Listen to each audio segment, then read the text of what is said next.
all. This is Dr. Mobeen Sayed from drbeen.com. Welcome to one more show, the second show for today, and this is our chit chat. Guess who is first? so, so DDS is first. Carrie Lynn is second. Janna is third. Renee claimed third, though. Steve is fourth today. So, Steve, that a gracious gesture from you to allow others to be first for once, or that just happened? Steve says I got distracted. Got it. Cool. So, Barbara is back. Welcome. Nancy is back. Denise is back. Jim Scott is here. Rajesh is here. Shahida is here. And Super Chat is here as well. Janna says, you're so loved, Dr. Bean. Same for all the cool beans. I actually, today, do you remember that during the presidential debates, there was Ken Boone, I believe, the guy with the red sweater, who became very popular and became very famous. And so I was watching his interview that he said, I had that fame for some time, and then people went away. And he said, now sometimes in a month I receive somebody's, message, but generally they went away. And he said, I have those withdrawals now. So I was thinking about him and I was saying, eventually I'm going to have those withdrawals as well. Pandemic is going to go away. And then you would all become busy. Most of you would become busy with your life. Hopefully I would stay a memory with you that there was a person who stayed with you for a year or more. So whoever would stay, I would love it. So let's talk. What are we talking about today? Who was he? He had a question, remember? Ken Boone, red sweater guy. Here. Yes. So if I share my screen for a second.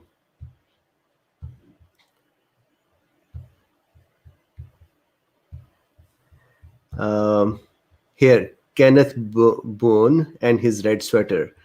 So this, I believe this is the one.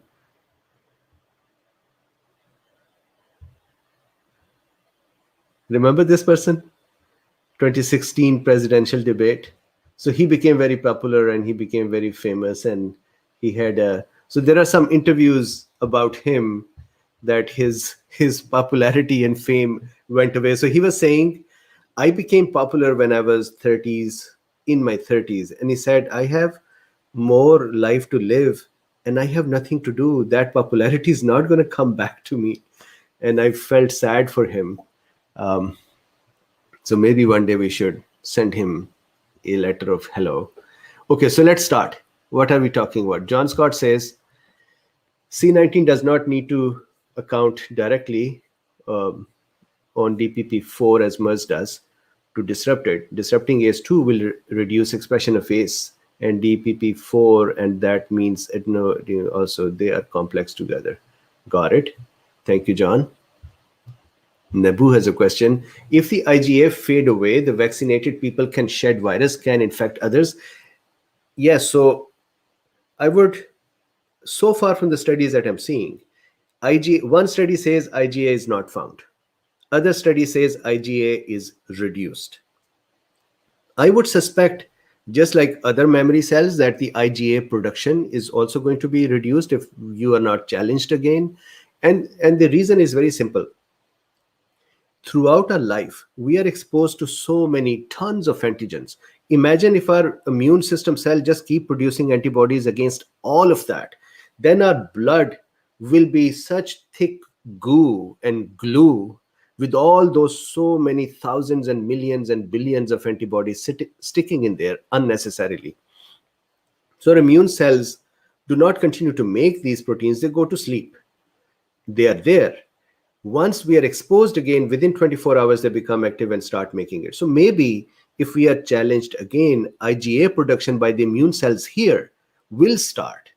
But at least when they were taking the samples, in these people, one study said no IgA, other study said very low levels of IgA. So if we take it on the face value that if a person becomes infected again and IgA levels stay down and the immune system does not make them greater again, then we will shed, regardless of vaccine or actual infection, then we will shed. Shedding has two parts to it.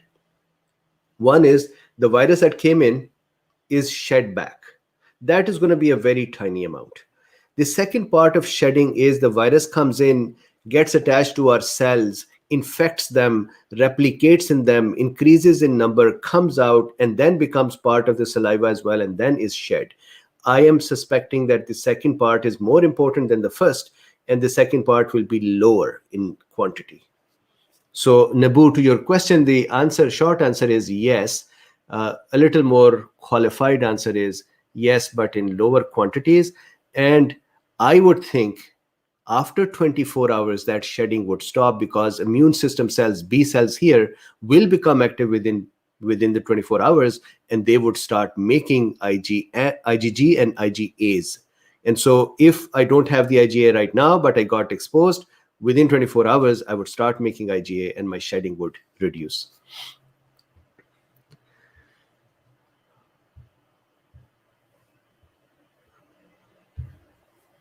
Agreed.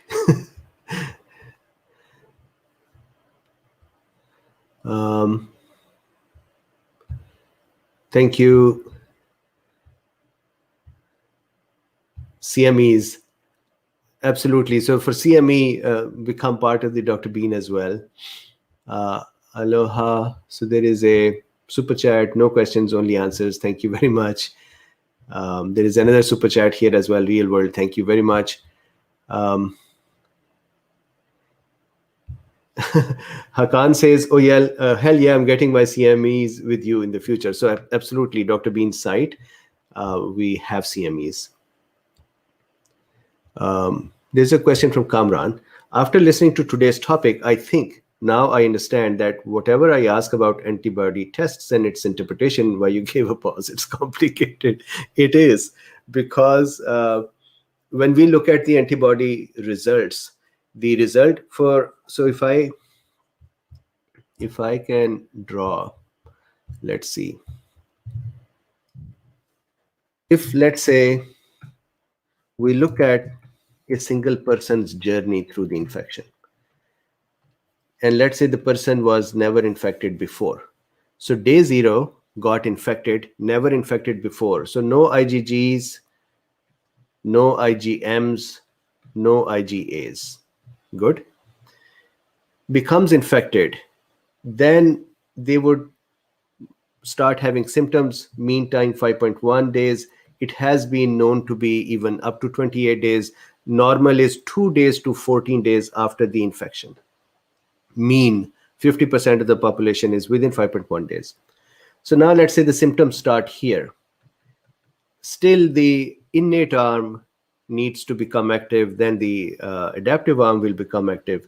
And we are not very much sure that it will always be T helper 2 or T helper 1. So if it is T helper 2, then from 7 days till now, we are seeing with the vaccines that till 29th day of the symptoms, it is possible, or they say injection of the vaccine, it is possible that anywhere in here, the antibodies will start becoming released. That means plasma cells are formed. The very first antibodies that will be released in normal infections, IgMs appear first, then IgG. In SARS-CoV-2, they have seen that IgM and IgG, they both appear together. Then IgM goes down within a month or even earlier, and then IgG continues on. After 2 to 3 months, IgG starts declining as well and goes down to a threshold level. Now, what is the situation with IgA here is not known. Most of the studies do not measure IgA. So IgG is present, it went down, but nothing to worry about because the memory cells are present, and when the person will be challenged again, the memory cells are going to become active and produce IgG again. The question is, when are those memory cells going to be challenged? If they are not challenged for months and months, then IgG is just going to stay in this lower level and be there, and it's actually the memory cells that are present. Now imagine that the person actually had a T helper 1 pathway behavior, that is cytotoxic T cell pathway behavior. If that is the case, there is going to be very low quantities of IgAs and IgGs and IgMs, and the person is actually going to fight with the virus with their innate arm and with their cytotoxic arm. So they will be fine, no symptoms or less symptoms, but they would maybe still shedding because they don't have much IgA. And if you measure their immunoglobulins, you would not see much immunoglobulins. So immunoglobulin's presence and the level is not a clue to what is going to happen or what is happening in that person. This is something that I had discussed, I believe, in April-May timeframe, where I read the first study that some people who are asymptomatic actually respond to the virus by their T helper 1 pathway. And that pathway is not only stronger, it actually causes no cytokine storm plus no symptoms. So if you mix them all up, it is difficult to actually say that just the presence of IgG should tell if a person is protected or not. And although that is the only test we have. And so I've been saying since that time that the tests need to be improved for cytotoxic side as well. And nowadays the tests need to be improved for long haulers as well. So we are just behind.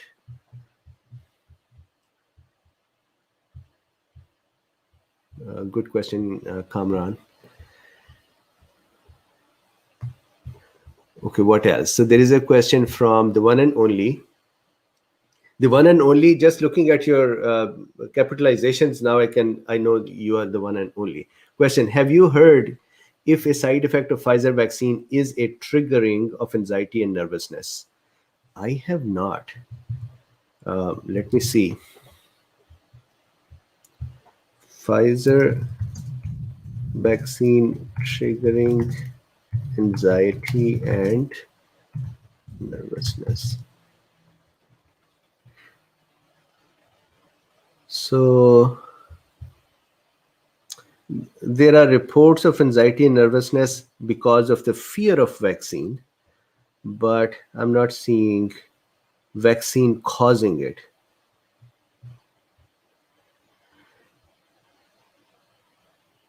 But I will check more. I will check more. That's a good question. Mr. J, could mutations escape RT-PCR? And if so, how would we know? How would we ever know? Actually, yes.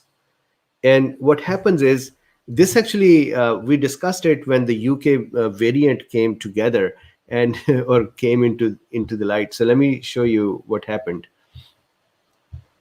So what happens is that these RT-PCR tests, the way they work is the following. So let's say this is the virus, and the virus has spike protein on it, and then it has these RNAs and then N protein on that, and the matrix protein and envelope and so on. So there are multiple antigens against which you can detect them. So what they do is, for the RT-PCR, they try to find places on the virus that are unique to this virus.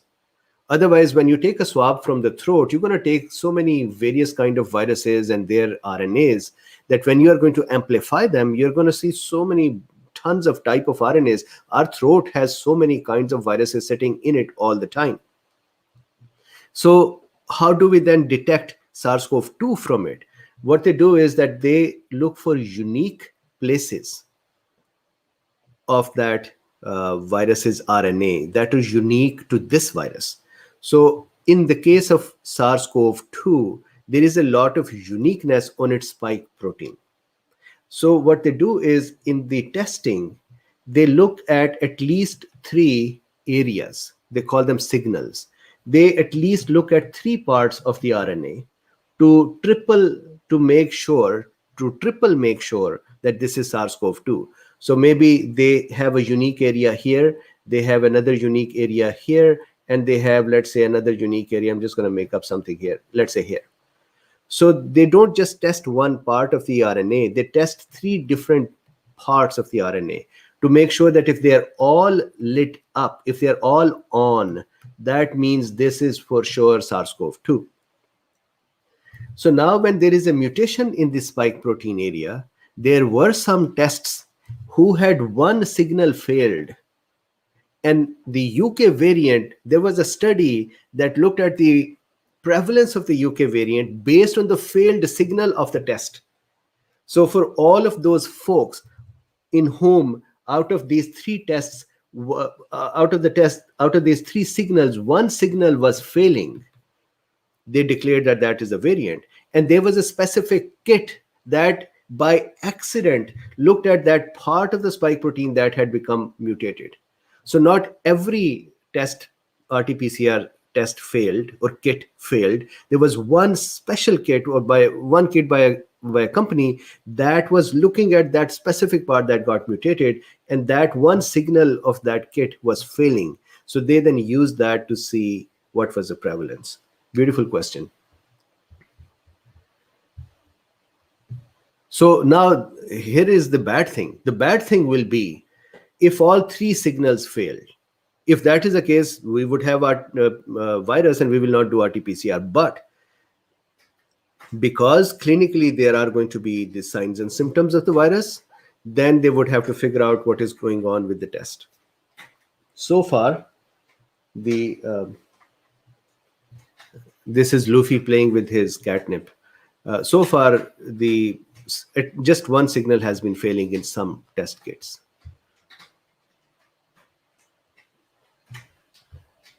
Seppel Steve says, have you heard about the broad spectrum antiviral Thapsigargin for use against COVID?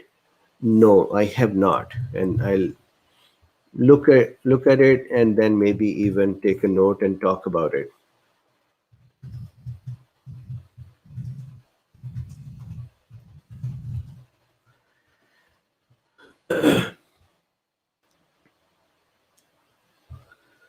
So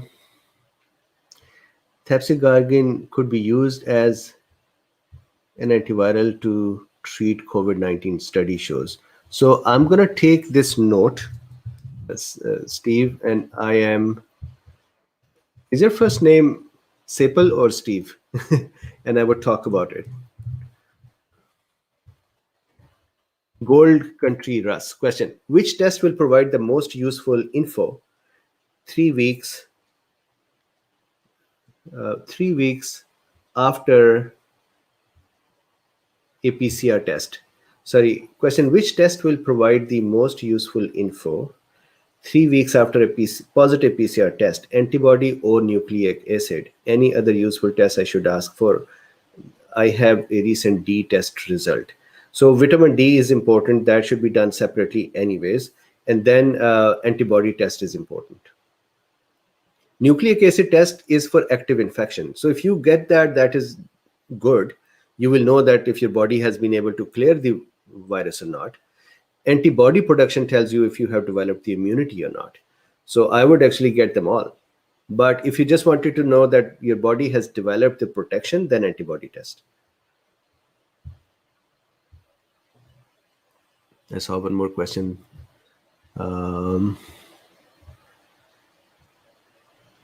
So this is what happened. Somebody was complaining yesterday that I answered their question, the question before them, and then I don't. What happened is I just responded to Gold Country Russ's question, and then as I unclicked it, it just rushed. So there was another question right below there, which scrolled away.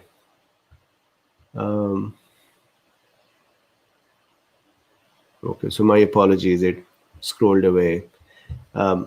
Rafael Cause says, people are saying that the flu disappeared because masks and social distancing, but flu disappeared since March 2020 when nobody yet used mask or social distancing. Any other possibility? Social distancing, scare, fear. So I have to actually track flu to actually see the number of cases to say yes, it disappeared in March or not. But the I had been seeing it a lot. The medical community kept saying we will have a horrible time. Flu will be on top of this issue, and now we have pandemic and we have flu, and there would be just disaster. And I kept saying no, we will actually do better with flu as well, because we are social distancing, we are cleaning ourselves better, we are wearing masks, we are more alert in whatever way we are protecting ourselves. Let's say somebody who's an anti-vaxxer, maybe they believe in vitamin and they are keeping their vitamin levels correct. Maybe there is many not anti-vaxxer, I was talking anti-masker. Many anti-masker think there is no virus, so that is a problem. But people have their own ways of protecting. But I can say generally we were all trying to protect ourselves in one way or the other, and that would reduce communicable diseases, and flu is one of those. And then we were very, very much sensitive about higher, advanced age folks. They are part of our life. They are our relatives. They are our parents. They are our grandparents, and so on. So it is not that we can just say, you know what, so what? So people became careful as well about them too. So I think all of those factors made sense. And then I also think that people just did not report with flu. They just suffered at home as well.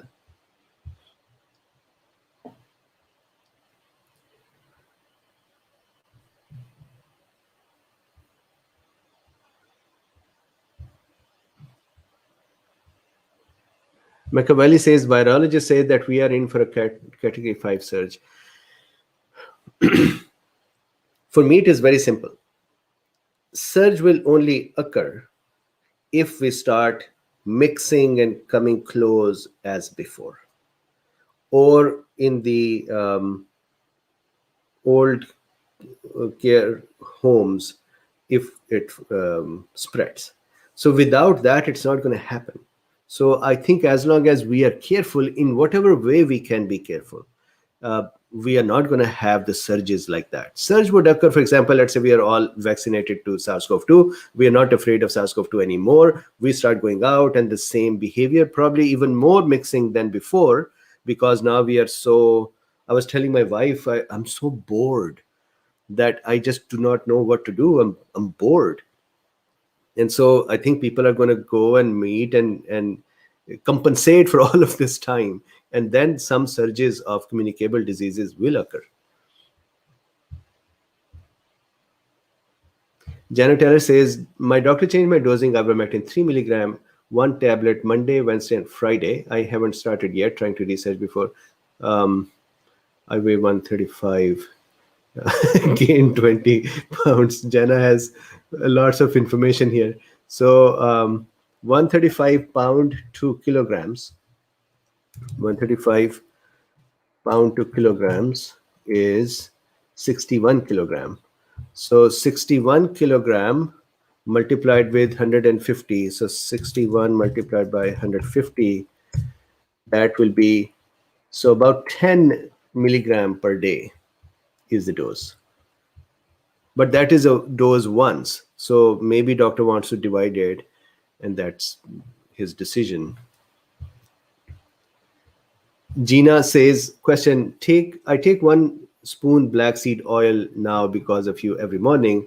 Am I taking it right? Thanks. Gina, that is what I do as well. I take 1 spoon of black seed oil daily.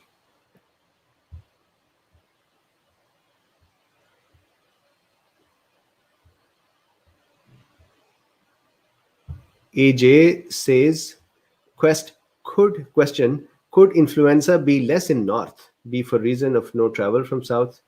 Maybe. All of those things. We are traveling less, we're meeting less, we are being more careful, we're being more clean, we are being more careful with the older folks. So all of that, maybe this is part of that too, AJ.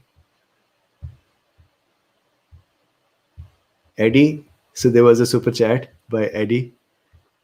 Let's see here. Eddie, so first of all, thank you. I'm a COVID long hauler and I have been suffering since March. I'm so sorry. Is there any truth to the virus hiding in the brain and then reinfecting the body later? I feel like this is what happens to me, especially after I eat food. So this is one area where I hear a lot of messaging around it, that the virus is in the brain because the tiredness, the fatigue, the brain fog, the nervousness, the psychological uh, effects are observed. And because of that, people say that doctors say that it is possible that the virus is in the brain. So far, the only way that this has been proven is by the autopsies in the people who have died of SARS-CoV-2. My problem with using that data on living people who are relatively safer from the virus, meaning they're not in cytokine storms, is that that data shows opening up of the blood vessels and virus going everywhere. And that is how the person died. So I cannot use that data to say it happens to everyone. Then there was a study a few days ago with the anosmia. And so original study that came out that said that in case of anosmia, it is the epithelium. Epithelium is the supporting cells. So for example, these surface cells of my skin are epithelial cells. So epithelium of the olfactory bulb area or nasal, the smell area, becomes inflamed and the blood vessels become a little bit more congested, and there is congestion, and that presses on the olfactory nerve fibers, and that causes anosmia. Then later on, another study came in and said it is possible that the virus is actually infecting the olfactory nerve, and from there it is going in the brain. But that was a hypothesis. It was not proven because so far the virus has only been seen in the brain tissue cells of mice, but not in the primates, non-human primates. The problem is they're not able to see it in living humans because nobody is going to come to you and say, I want to take a piece of the brain to look at the cells there. That's not going to happen. So we can do CSF test or we can do other tests, but we cannot actually look at the cells. Because of this is not really proven or disproven that the virus is there or not. I had done a talk about the brain fog and confusion, and I talked about doing the massages, lymphatic massages, and the neck pump and the back pump, which allows the CSF to move a little more, and then the lymphatic channels work a little more, which causes a person who became very upset with me and wanted to debate with me, and I had to save myself after a few weeks of continuous effort. But that many people have said has been helping them. So my request to you is that try that. And my short answer is it is not known that the virus can be in the brain. And then it is even more difficult for the virus to be in the brain and then just come out of the brain and then go in the body and then from the body go in the brain. Our blood-brain barrier does not allow this kind of movement. So ideally, this should not have happened. There is no study that has proven it, but there are symptoms, and these can be alleviated or reduced by doing the neck massages for lymphatics or glymphatics, neck pumps, and the spinal cord pumps.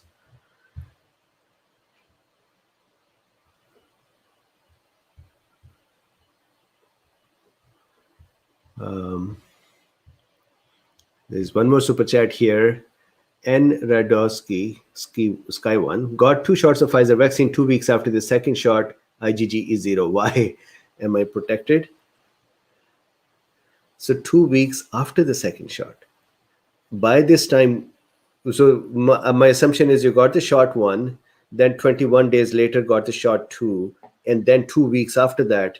So ideally you should have the antibodies, unless your T helper 1 pathway is responding.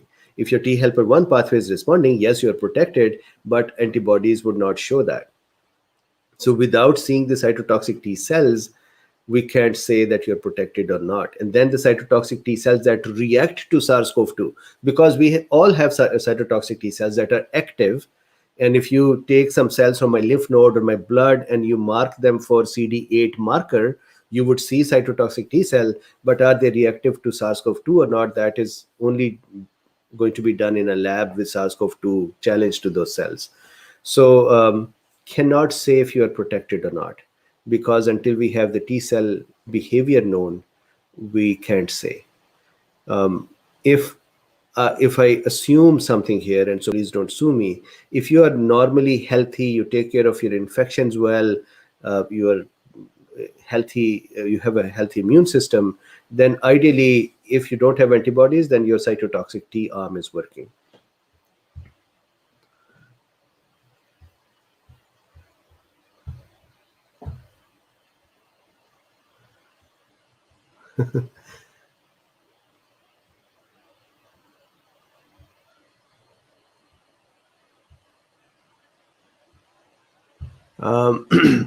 Roger says, would prophylactic ivermectin affect the effectiveness of the vaccine? It has anti-inflammatory effects, which I'm unsure if that changes anything. Nothing.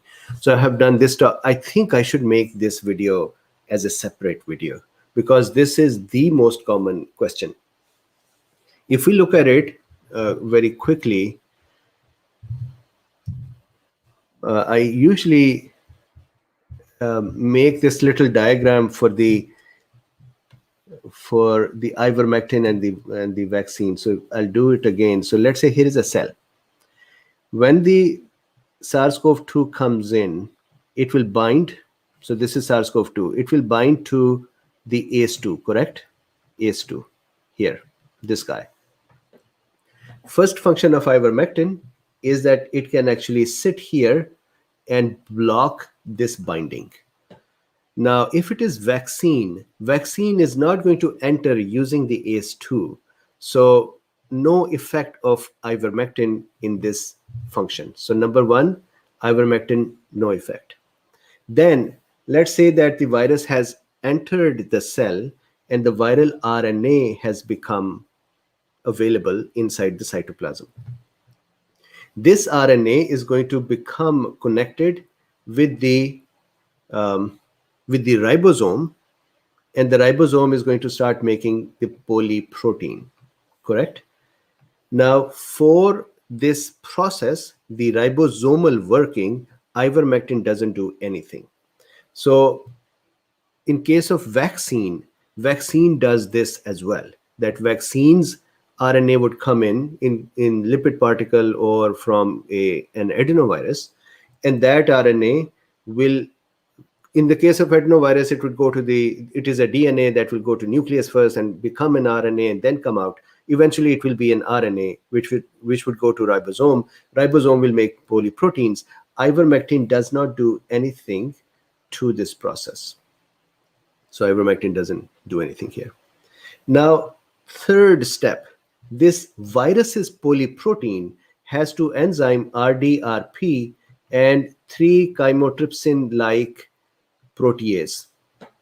These two enzymes separate from this polyprotein and they start helping build the virus, and ivermectin blocks them. Now, when the vaccine appears in our body and vaccine goes to this ribosome, the result is not the polyprotein or RDRP or 3-chymotrypsin-like enzyme. The result is actually a spike protein that is formed. And this spike protein, ivermectin has no effect on it. So this third function of the vaccine is not affected by ivermectin, but the third function of the virus is affected by ivermectin. So once again, vaccine will work fine in the presence of ivermectin. Then this spike protein will be shredded up by our endosome, broken down into small pieces, then loaded up onto the cell surfaces with MIC2 or MIC1 and presented to the neighboring cells or the immune cells. Ivermectin does not stop that process. That is the same thing for virus or for the vaccine, and ivermectin doesn't hinder there. So far, if you see, vaccine is doing fine for all of its processes. Now, if it is a virus will also do one more thing, and that is that virus is going to send, let me make the nucleus here. Virus would send an enzyme in the nucleus that is going to go and tell the nucleus not to defend itself. And that function is blocked by ivermectin. But vaccine doesn't do this. Vaccine doesn't produce any enzyme that is going to go into the nucleus and ask the nucleus not to defend itself. That's not the function of the vaccine. So this part, which is virus specific and is impacted by ivermectin, will not be impacted for a vaccine, because vaccine just doesn't do it. So safe again, in the presence of vaccine, in the presence of ivermectin, vaccine will work fine. Then finally, let's say there is another cell over here, and or this is a macrophage, this cell. So some cell, other cells, they would activate nuclear factor kappa B in the presence of the virus or broken cells, and that would cause the cytokines for inflammation. Now, this would happen both with the spike protein and with the vaccine. Correct. Both with the vaccine and the actual virus. And ivermectin does have an effect on this one. That means the inflammation by the vaccine or inflammation by the virus will be suppressed a little bit by ivermectin. But that function of ivermectin, of suppressing the inflammation, has nothing to do with the immune system's training. So immune system would continue to become trained by vaccine, but if the virus is there, ivermectin is going to block it. It's a beautiful mechanism that how ivermectin does not block anything of the vaccine or other than inflammation. So there was somebody who had sent me a note saying, can you please announce to all anti-vaxxers who are forced to have the vaccine, I can give them a treatment that would help them destroy the vaccine as soon as it appears in their body. And what he meant was give them vaccine, ivermectin, and it is going to block the vaccine too. Ivermectin cannot block the vaccine. And we went over every step now. You can see for vaccine, it will not do anything other than inflammation modulation. But for a virus, it would block many of the viral pathways. I hope that answers that question.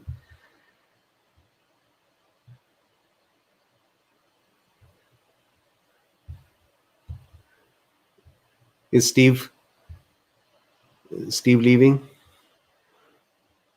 It is 7:15. Janet Taylor, what did Dr. Bean say about immunoglobulins and immunity to COVID? Anyone remember? I just had more labs yesterday. My lobotomist and I have had much time together. Lobotomist? So immunoglobulins and immunity to COVID. IgG stays in and becomes available even after 8 months. Memory B cells are present. IgA levels are present, but low. IgM is not present. So that is what you see. Mr. J says, Time Zook of Orange County died after his second Pfizer shot. His vaccination card shows first shot December 18, second January 5. Why only 18 days between shots? Shouldn't it be 28 days? Yeah, or 21 days. Yeah, I don't know why did they compress the time.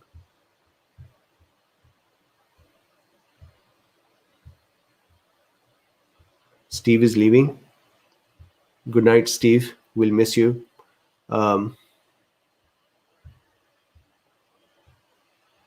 Priya says ivermectin is miraculous. Yes, in this specific case, ivermectin is doing really great. Noor says, question, thank you, Dr. Mui, for all your work on COVID-19. If a patient is prescribed Eliquis as a treatment to help paroxysmal atrial fibrillation, should the dose be postponed on the day of Pfizer vaccination? So this is for the blood clotting, and vaccination has nothing to do with the clotting. It would have some effect with the ivermectin usage, but vaccine is not going to do that. If you want to postpone it, the very specific case, you have to talk with your doctor and with the folks who are going to administer the vaccine. But generally, vaccine and this have nothing to do with each other.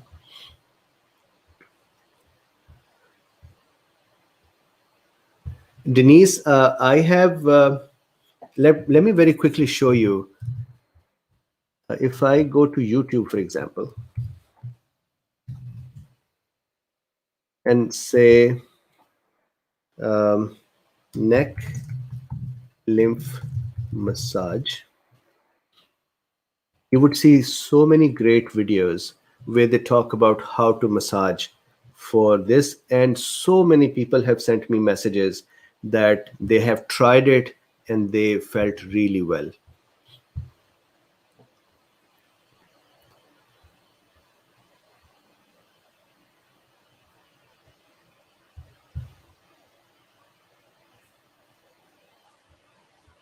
Debbie Boss says, report of spike protein crossing over into brain.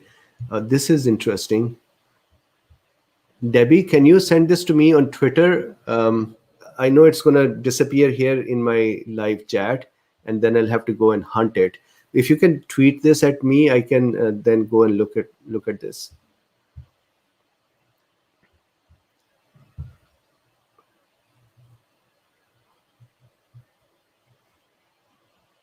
Oh, and that tells me I had actually created the ivermectin man. Where is it? Let's see.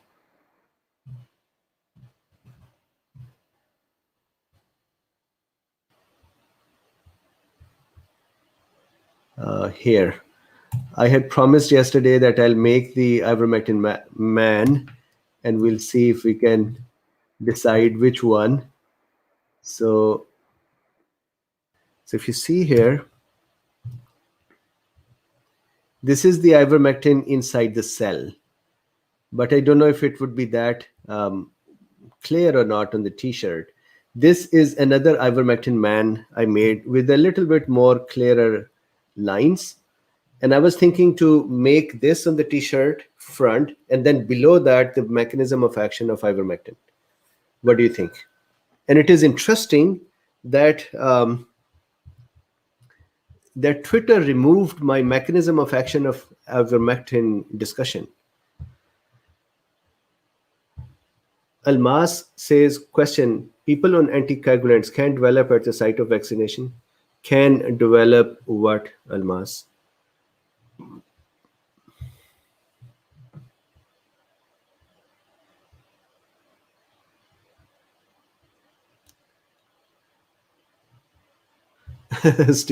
Steven says, Dr. B, did you cover the publication about no? Not an investment question, I promise. No, I haven't. You'll have to, can you please tweet? I took note to talk about it. Machiavelli says, looks like a Batman. Yeah, this is like a ivermectin man. I have, Rima, I have already talked about carrageenan. So if you look in the early videos, you would see EG, CG, and carrageenan discussion. Michelle says, why don't you have an internal medicine office? I can run a front back end office if you ever open up enough. I just run Dr. Bean, and I want to do this business of medical education. I very strongly believe that if I practice, it is me, one person who is practicing. And yes, I can say that I would study a lot and I'll understand the cases, and then I'll do that. I do practice, but that is free. So that's not my bread and butter. But when I teach, I feel that this makes the medical students, nursing students, NPs, PAs, doctors ready to practice better. And that is a scalable thing. One person can now influence 1 million people, and then they can all render better service. That is what I am hoping to do. My hope is to have medical concepts taught at the 8th grade level and above, and then bring more and more clarity of medical concepts. That is what I'm working for. And let's see how far I can go. But thank you very much for everyone who's supporting. That's what I want to do. I was thinking of actually in Patreon, create a category where somebody can support the work and then have a discussion with me about their situation once a month. But again, not being the doctor, but just looking at their situation and talk about various researches and studies. Hey, Luffy, how are you doing?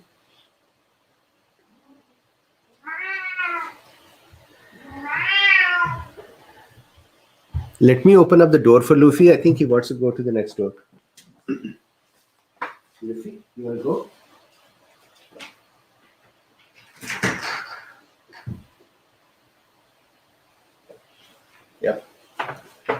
Luffy wanted to go to the next room. No, he's not hungry. His food is always there. He just likes to go to the next room, and then he did go to the next room and came back very quickly, and I caught him. Hey, Luffy, look, there you are.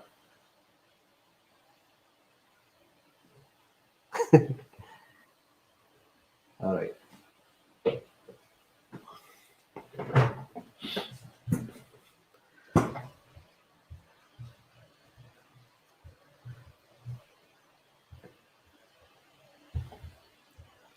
All right. So another couple of questions, then we break for tonight. Mr. J says we need more details about ivermectin man. Absolutely. So we can print this one, or we can change it further. Give me some ideas.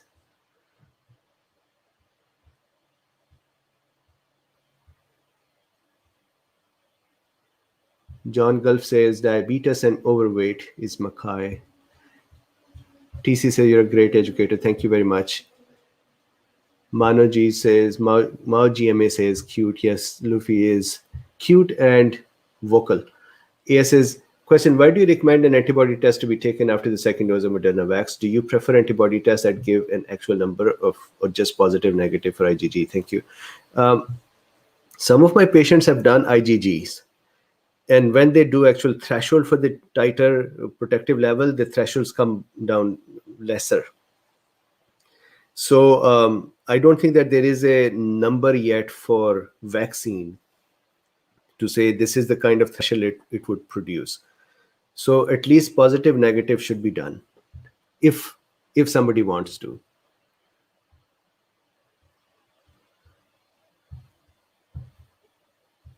Thank you.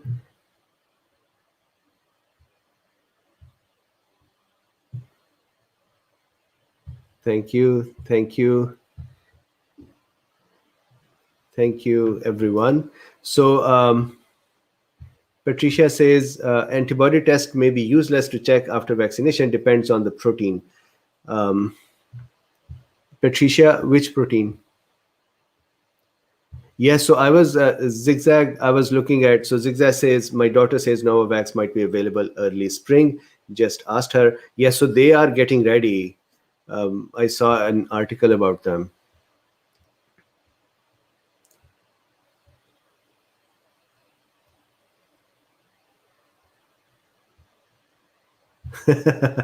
Barbara says, so with regards to ivermectin man, I like the one who has a little color. The other one is nice, but badly needs a suntan. Yeah, that is very white.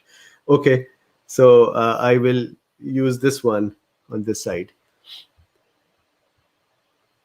My point was not to just make it white. I just thought that there were too many colors and its features were not clear enough. Not that I was trying to make it white. Raman says, Dr. Bean, have you seen the Merck announcement disqualifying ivermectin as ineffective? Do you recommend those in their healthy 30s not getting vaxxed to be on ivermectin?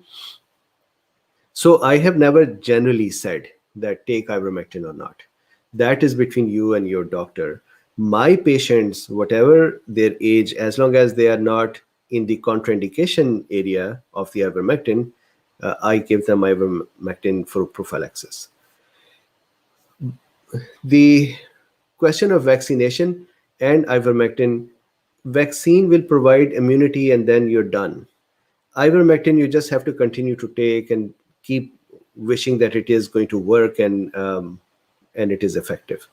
So as long as vaccine is not there, ivermectin is interesting. Once a vaccine is there, I would prefer vaccine itself. Muhammad Zubair says, any information about Chinese Sinopharm vaccine as it is being started in Pakistan, one should take it or not? Zubair, I would do some more study. I haven't yet done it. I talked about Sputnik yesterday and then about the Johnson & Johnson. I'll talk about this vaccine, Sinopharm, on Saturday.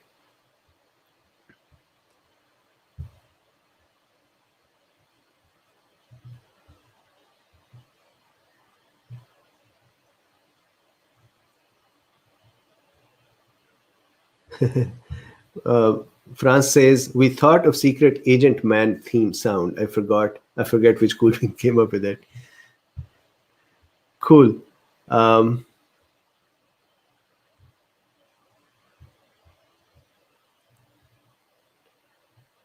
Janna Taylor says, Dr. B never says no to vaccine and never says I'll take ivermectin. Yeah, so somebody who wants ivermectin should. It's ivermectin, man. Yes. All right, cool. So guys, let's continue tomorrow. Thank you very much for today, for hanging out with me and the chit chat. So take rest. It is late for some folks. It is too early for others. So please take rest, have fun, and please like, subscribe, and share. In this video, there are links as well. One for Patreon, one for buying me a coffee, and one for the support in general if you want it. So thank you very much, and I'll see you tomorrow.